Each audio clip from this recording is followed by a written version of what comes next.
Labas, labas, mūsų lietuviškasis, mūsų protėvių akmuo, kuris sugėręs tūkstantmečių išmintį. Galime lažintis, kad neatspėsi, koksgi akmuo yra lietuviškasis. Ogi tikrai ne gintaras, o titnagas. Jis buvo gausiai naudojamas mūsų senolių ir jisai tau primins, kad tu esi žymiai stipresnis negu tu manai. Ir gali daugiau negu tu įsivaizduoji.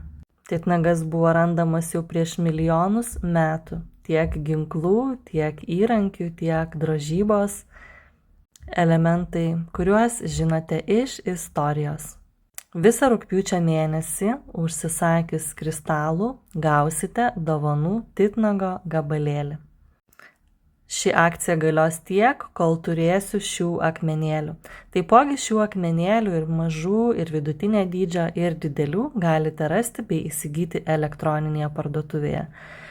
Kad ir kur bebūtum, kad ir kokiam pasaulio kraštelyje, žinok, kad titnagas yra tau labai reikalingas ir padės tavo gyvenimo keliui. Turėti lietuviškos energetikos akmenį yra labai svarbu ir galinga. Juos rasi elektroniniai parduotuviai arba parašius man. Taipogi užsisakius kristalų šį mėnesį gausi jį dovanų.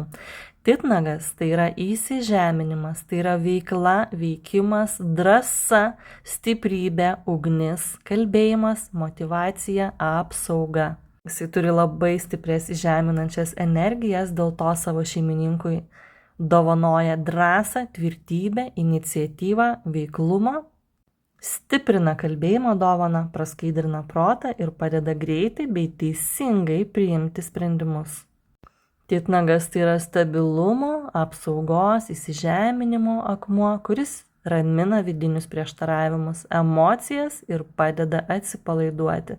Taipogi suteiks tau tvirtybės, ugnies jėgos, stiprumo, energijos, drąsos ir sustiprins tavo vidinę galią bei suteiks ramaus pasitikėjimo savimi. Puikus yra ir kelionėms, be to saugo namus nuo žaibų bei sugeria ir sunaikina visą neigiamą energiją. O nuostabiausia, kad tai yra lietuviškasis titnagas. Akcija galioja tol, kol turėsiu šių akmenėlių, todėl paskubėk pateikti savo užsakymą, o jeigu reikia patarimo, parašyk man asmeninę žinutę.